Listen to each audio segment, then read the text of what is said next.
عاشق ہوں میں صحابہ کا،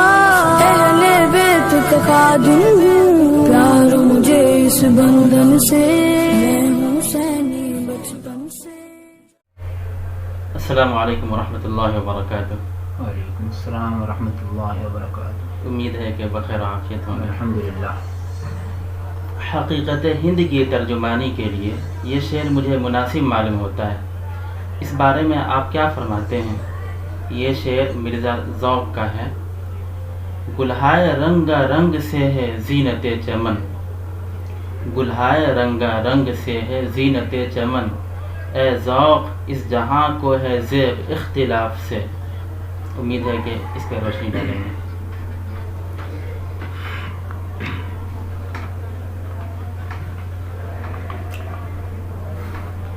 بسم اللہ الرحمن الرحیم۔ الحمدللہ۔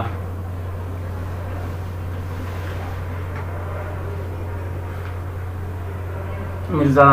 ذوق کا نہایت ہی عمدہ شعر آپ نے سنایا، اور ہندوستان کی حقیقت سے متعلق اظہار خیال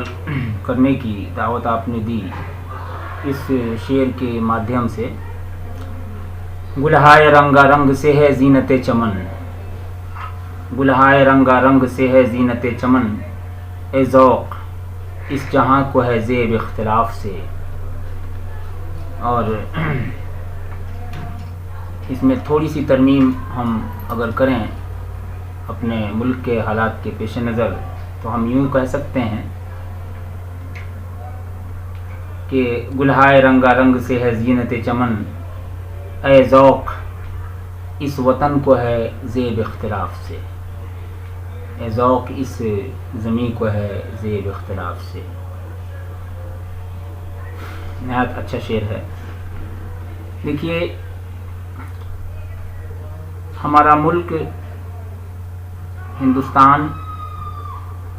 ایک گوناگون صفات کا حامل ملک ہے۔ اس ملک میں رنگا رنگی ہے، اس کی فطرت میں، اس کے نیچر میں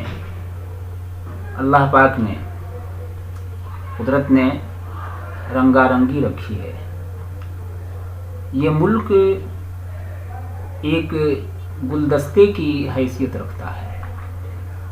جیسے گلدستہ میں ہر چمن کے چنیدہ منتخب پھول ہوتے ہیں، اور ہر چمن سے وہ پھول لیے جاتے ہیں۔ آپ پھر ان پھولوں کو ایک بہترین ترتیب کے ساتھ منظم طریقے سے سجایا جاتا ہے، ان کی ترکیب کی جاتی ہے اور سنوارا جاتا ہے اسے۔ اور سب سے عمدہ ترین جو پھول ہوتا ہے اس کو یا تو سینٹر میں رکھتے ہیں یا پھر اوپر رکھتے ہیں، یعنی جو ترتیب، جو سیٹنگ، جو نظم و اس کے اندر جو نظم و انتظام بہتر فنکار جو سمجھتا ہے، فنون لطیفہ کا جو ماہر ہے وہ سمجھتا ہے، وہ ایسا کرتا ہے، تو وہ گلدستہ کہلاتا ہے۔ اگر ایسا نہ کریں، وہ پھولوں کی ہر چمن سے پھول تو لیے جائیں، لیکن ان کی ترتیب صحیح نہ ہو، سیٹنگ صحیح نہ ہو، استعمال ہوئے ہوں سارے کے سارے پھول اس گلدستے میں، تو وہ ایک اچھا گلدستہ نہیں کہا جائے گا۔ گلدستہ تو اسے کہیں گے، لیکن ایک اچھا گلدستہ نہیں کہا جائے گا۔ اور وہ اس میں یعنی گلدستہ کے سجانے والے کے فن کا کمال اس میں ظاہر نہیں ہو پائے گا۔ اور اگر اسی کو نہایت عمدہ طریقے سے سیٹنگ کی گئی، سجا دیا گیا، ترتیب بڑی اچھی اس میں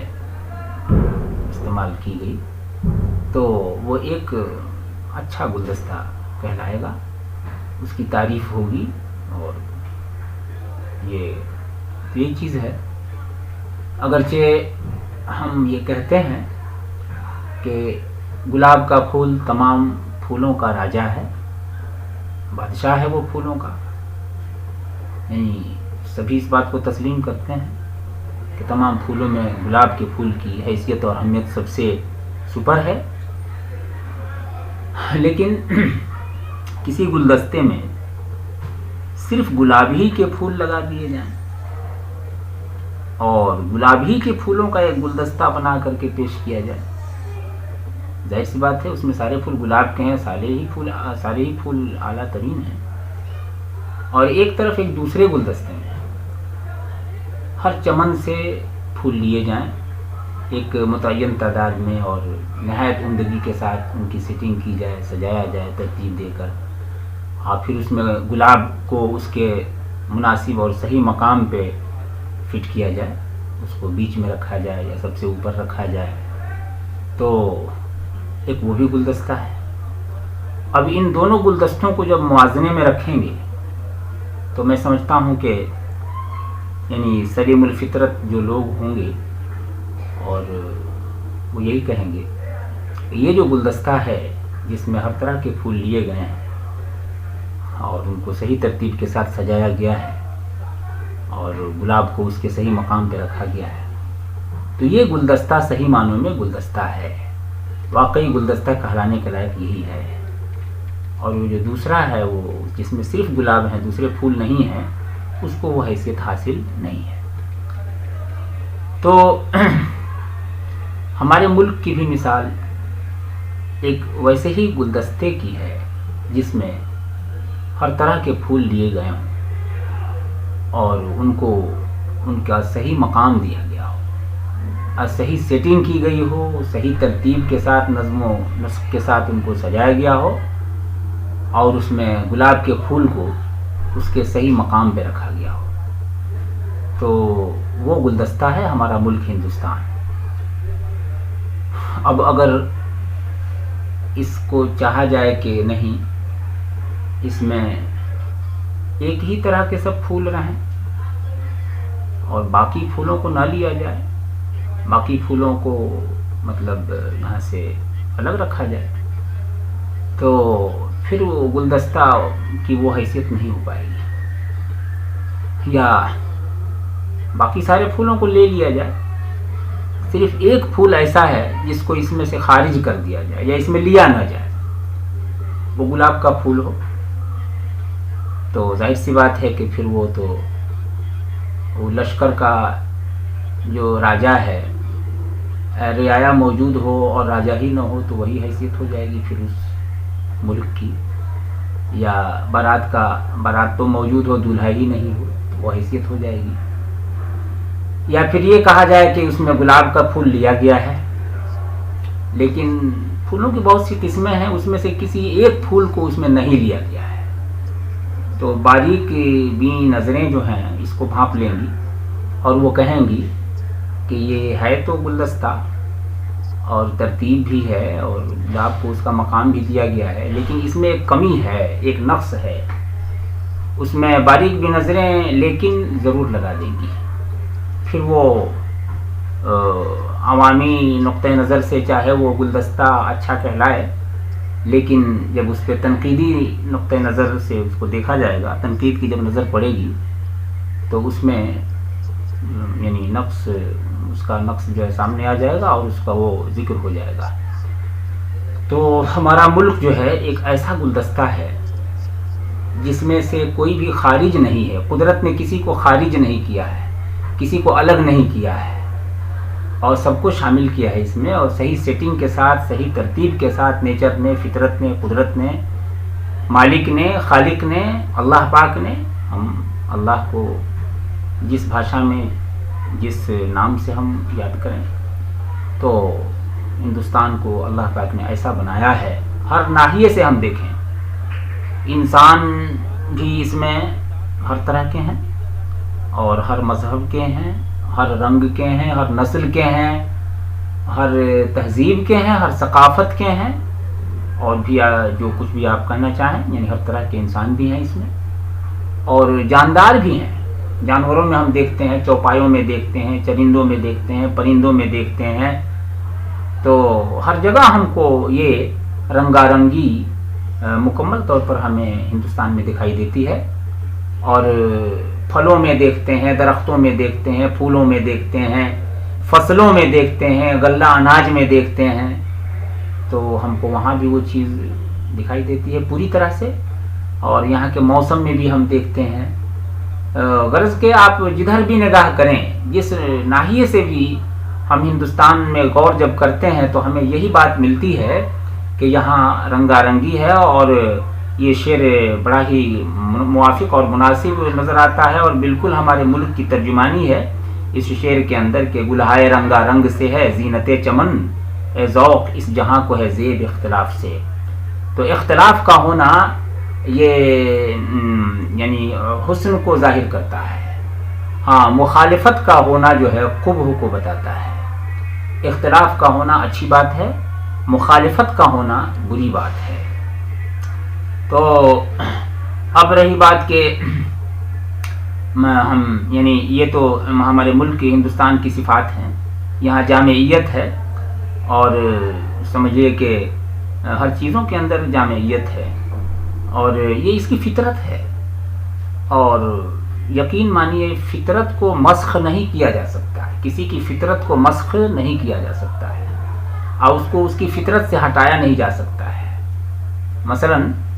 یعنی گرمی کے موسم کی فطرت ہے کہ اس میں گرمی محسوس ہوگی، اب کوئی چاہے کہ گرمی کے موسم میں سردی محسوس ہو تو یہ اس کی فطرت سے ٹکرانا ہے، ٹکرا کر ہم کچھ بگاڑ نہیں سکتے ہیں۔ اور مثلا ہمالیہ پہاڑ کی فطرت ہے کہ وہ سخت ہے، پتھر ہے، پہاڑ ہے، بلند ہے اور مضبوط ہے۔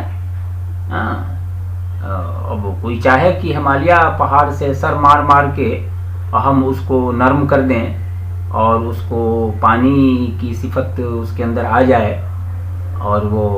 ہم ہمالیہ پہاڑ کو اپنی جگہ سے اکھاڑ کر کے اٹھا کر کسی دوسری جگہ لے جا کر کے رکھ دیں،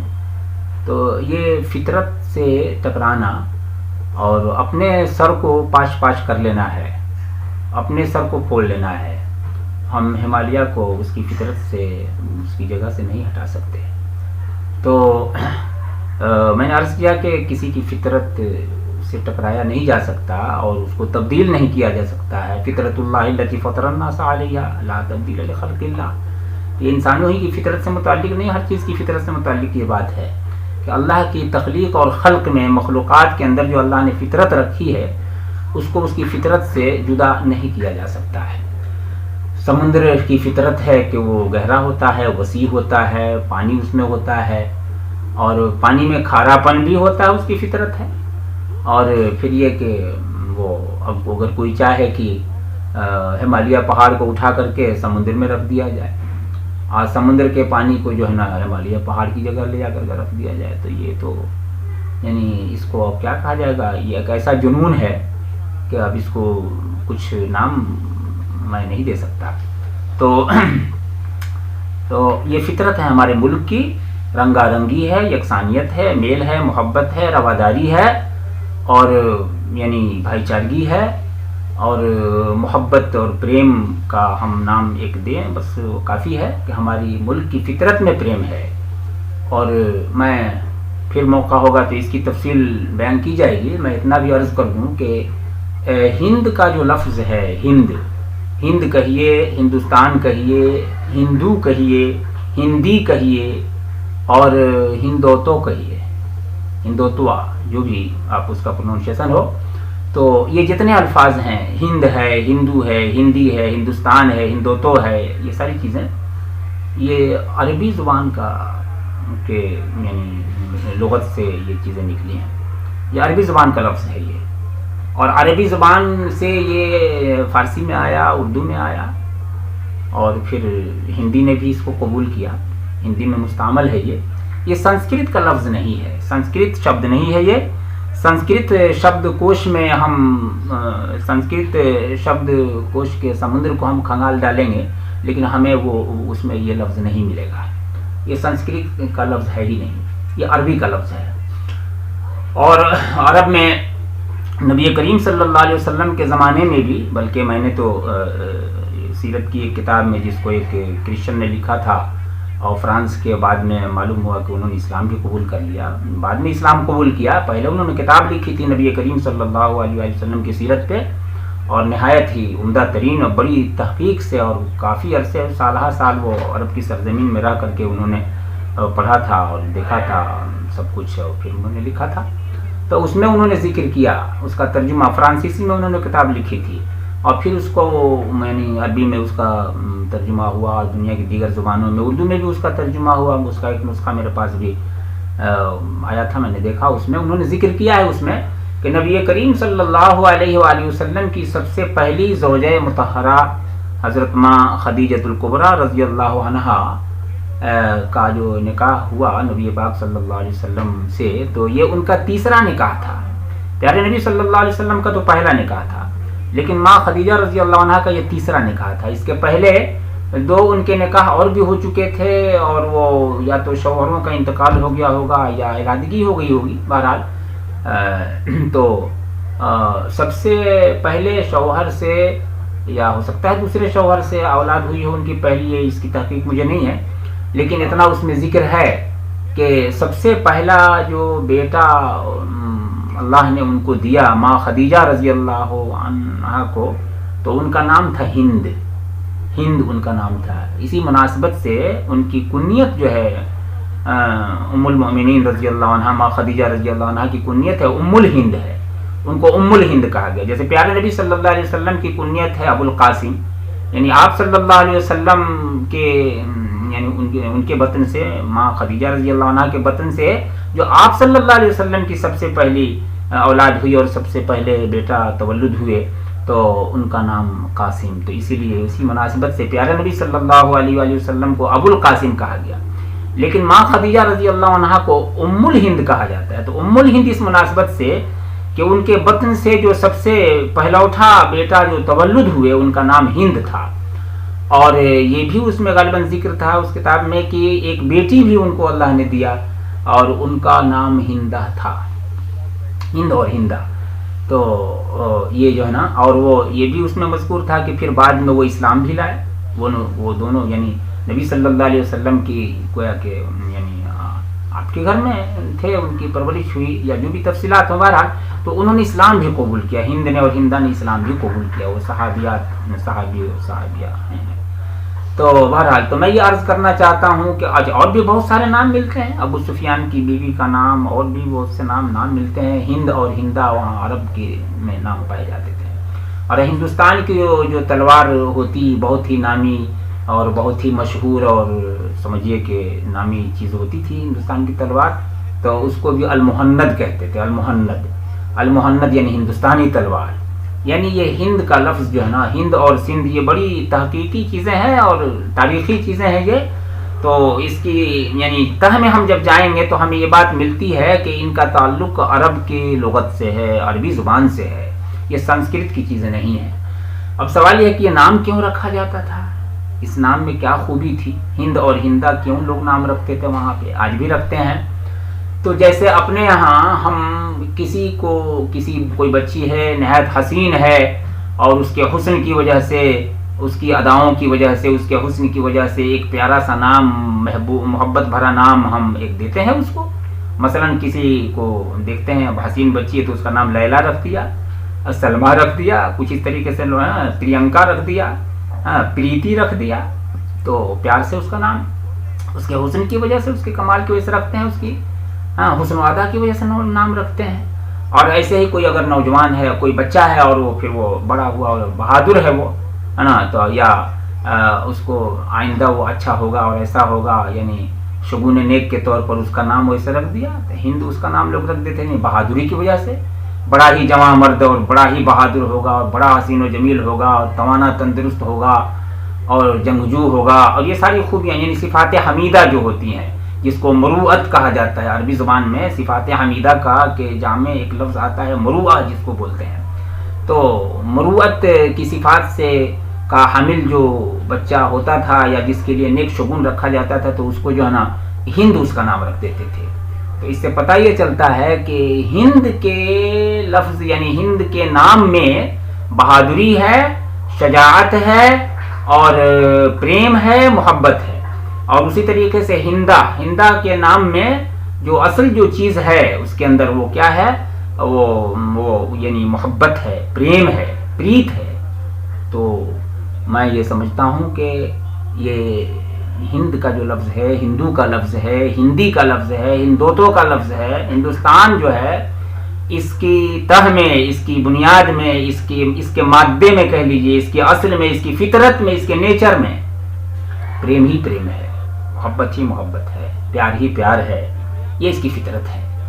اور اب اس کو اگر کوئی چاہے کہ نہیں اس کو اس کی فطرت سے ہٹا دیا جائے، تو یہ تو زمانے قدیم سے تاریخ بتاتی ہے، ہمارا سماج بتاتا ہے، ہمارے بھائیوں کا، برادران وطن کا اخلاق بتاتا ہے، ان کا ویوہار بتاتا ہے، ان کی طرز زندگی اکثریتی معنوں میں جو ہے، یعنی کہیں کہیں جو ہے اگر کچھ خرابی آ جا رہی ہے، باہر سے ہوا لگتی ہے تو طبیعت تو خراب ہو جاتی ہے، کچھ ہوائیں لگ جاتی ہیں، ہے نا، موسم کی خرابی سے کچھ جو ہے باہر کی ہوا لگ جاتی ہے تو طبیعت بگڑتی ہے، لیکن وہ بگڑی ہی نہیں رہتی ہے، اس کا سدھار ہو جاتا ہے، علاج ہو جاتا ہے. کچھ دوائیں ایسی میٹھی ہوتی ہیں کہ میٹھی دوائیں زیادہ کارگر ہوتی ہیں اور وہ جڑ سے بیماری کو دور کر دیتی ہیں. ہومیوپیتھی کی گولیاں جو ہے نا، اگر صحیح سمٹم کے ساتھ صحیح اس کا علاج ہو اور ماہر ڈاکٹر کے حوالے پڑے تو پھر تو وہ بیماری دور ہو جاتی ہے، ہمیشہ کے لیے دور ہو جاتی ہے. تو اور بعض وقت ایسا ہوتا ہے کہ نہیں، بیماری دور نہیں ہوتی ہے تو بڑے افسوس کے ساتھ، بڑے درد کے ساتھ، بڑے کرب کے ساتھ اور بہت ہی یعنی نہ چاہتے ہوئے بھی آپریشن کی ضرورت پڑتی ہے. لیکن وہ آپریشن بھی ایک پیار کی وجہ سے کیا جاتا ہے تاکہ وہ بیماری دور ہو جائے اور ہمارا محبوب، ہمارا پیارا جو ہے وہ تندرست ہو جائے. تو بہرحال تو محبت ہی محبت ہے، ہندو بھائیوں کے اندر محبت ہے. اب یہ ہے کہ اس محبت کی چنگاری پہ اگر جو ہے نا نفرت کی راکھ سمجھ لیجئے کہ اس پر پڑی ہوئی ہے، گرد پڑی ہوئی ہے، تو یعنی محبت والوں کو چاہیے کہ حکمت کے ساتھ اور محبت سے اس چنگاری کو پھر وہ جلا بخشیں اور اس میں پھونک ماریں ایسی کہ پھر وہ یعنی دلوں کے اندر وہ محبت پھر سمجھیے کہ پوری طرح سے یعنی وہ پختہ ہو جائے، مضبوط ہو جائے اور وہ بھڑک اٹھے. یوں کہیے کہ گویا کہ وہ محبت کی چنگاری اس میں ایسی پھونک ماری جائے کہ وہ بھڑک اٹھے اور وہ ہر جگہ محبت ہی محبت ہو. اپنی فطرت پہ صحیح جو ہے نا، ہر چیز اپنے فطرت ہی کا تقاضا کرتی ہے اور فطرت کے خلاف کوئی بھی چیز ہوتی ہے تو اس سے وہ ابا کرتی ہے، اس کو پسند نہیں کرتی ہے. ہمارے ہندو بھائی بھی اس ملک کے اندر ہیں، وہ جو نفرت کو پسند نہیں کرتے ہیں، ان کی فطرت میں محبت ہے. ان کا نام ہندو ہے. ہندو کے معنی محبوب کے ہیں، پیارے کے ہیں، محب کے ہیں، پریمی کے ہیں، پریتم کے ہیں نا، پریت کے معنی رکھتا ہے یہ شبد جو ہے نا. تو یہ چیزیں ہیں. تو بہرحال یہ ہمارے ملک کی فطرت ہے. اب اس کو مسخ نہیں کیا جا سکتا ہے اور اس سے ٹکرانا اور اس کو مسخ کرنے کی کوشش کرنا، اس کو اس کی فطرت کے خلاف جو ہے نا ڈھالنے کی کوشش کرنا، یہ بے سود ہے، بے فائدہ ہے. وقتی طور پر ہو سکتا ہے کہ دکھے کہ ایسا ہو رہا ہے، لیکن پھر وہ چیز قائم نہیں رہنے والی اور دیرپا نہیں اور نقصان دہ ہوگی. اس لیے اس ملک کی اور یہاں کے باشندوں کی، یہاں کی چیزوں کی فطرت کو، یہاں کے حقائق کی فطرت کو مسخ کرنے والی بات سوچنا بھی نہیں چاہیے. اور یعنی اس کی فطرت کو جو قدرت نے عطا فرمائی ہے اور خالق و مالک نے، اللہ پاک نے، ایشور نے، خدا نے، گاڈ نے جو عطا فرمایا ہے، اس ملک کی جو فطرت اس کو بخشی ہے، اس کو اس پر قائم و دائم رہنے دینا چاہیے. اور بس یہ ایک اور بات میں اس میں عرض کر دوں کہ اس میں یعنی یکسانیت کی، جہاں تک پریم اس کی یکسانیت ہے، اس ملک کی یکسانیت جس کو اگر ہم کہہ سکتے ہیں تو ایک رنگی، تو یہ پریم کا لفظ ہم دے سکتے ہیں. لیکن اب اس کو اگر کہا جائے کہ یکساں سول کوڈ ہو جائے تو یکساں سول کوڈ کا تو مطلب وہی ہوتا ہے کہ خالی گلاب کے پھولوں کا ایک گلدستہ کھڑا کر دیجئے اور زبردستی اس کو گلاب کا عمدہ گلدستہ کہتے پھریے، تو یہ عمدہ گلدستہ وہ نہیں ہو سکتا ہے. ہاں، عمدہ گلدستہ تو وہی ہوگا جس میں ہر طرح کے پھولوں کو استعمال کیا گیا ہو، صحیح ترتیب سے، صحیح سیٹنگ سے اور صحیح طور پر اس کو جو ہے نا، تو وہی صحیح معنوں میں گلدستہ ہے. اور ہمارا ملک جو ہے نا ایک عمدہ ترین گلدستہ ہے، اس کو اللہ پاک نے ایک اعلیٰ ترین گلدستہ بنایا ہے. اور یہاں جو ہے نا اور یکساں سول کوڈ والی بات جو ہے وہ اس کی فطرت کے خلاف ہے اور وہ یہاں لاگو ہو بھی نہیں سکتی ہے. ہندوستان کی فطرت اس کو قبول بھی نہیں کر سکتی ہے، اس لیے کہ فطرت جو ہے اللہ کی طرف سے ودیعت ہوتی ہے اور اس سے ہٹایا نہیں جا سکتا ہے. فطرت کو ہٹانے کا مطلب ہے اس چیز کی حقیقت ہی کو ختم کر دینا، اس کو نیست و نابود کر دینا اور اس کو معدوم کر دینا. کوئی چیز معدوم تو ہو سکتی ہے لیکن اپنی فطرت سے ہٹ کر اس کا وجود باقی نہیں رہ سکتا ہے. تو ہمارے ملک کے وجود کو باقی رہنا ہے، باقی رکھنا ہے ہمیں، اور اس کو باقی رہنا ہے. اللہ پاک نے اس کو باقی رکھا ہے اور اس کو یہ خصوصیت عطا فرمائی ہے جو دنیا کے کسی ملک میں یہ بات نہیں ہے. آپ دنیا کے ملکوں کا آپ جائزہ لے لیں، رنگ و نسل کے حساب سے، انسانی آبادی کے حساب سے، انسانی مزاج اور یا چیزوں کے حساب سے بھی، جس حساب سے بھی دیکھیں، یعنی رنگا رنگی جو دکھے گی آپ کو تو صرف ہندوستان میں دکھے گی اور کہیں نہیں. یہ بھی اس بات کا ثبوت ہے کہ حضرت آدم علیہ السلام کی یہ سرزمین ہے اور آدم علیہ السلام کے تمام بچوں کی یہ سرزمین ہے اور یہاں اس کی یہ فطرت ہے کہ گلہائے رنگا رنگ سے ہے زینت چمن، اے ذوق اس جہاں سے ہے زیب اختلاف سے. وآخر دعوانا الحمدللہ رب العالمین.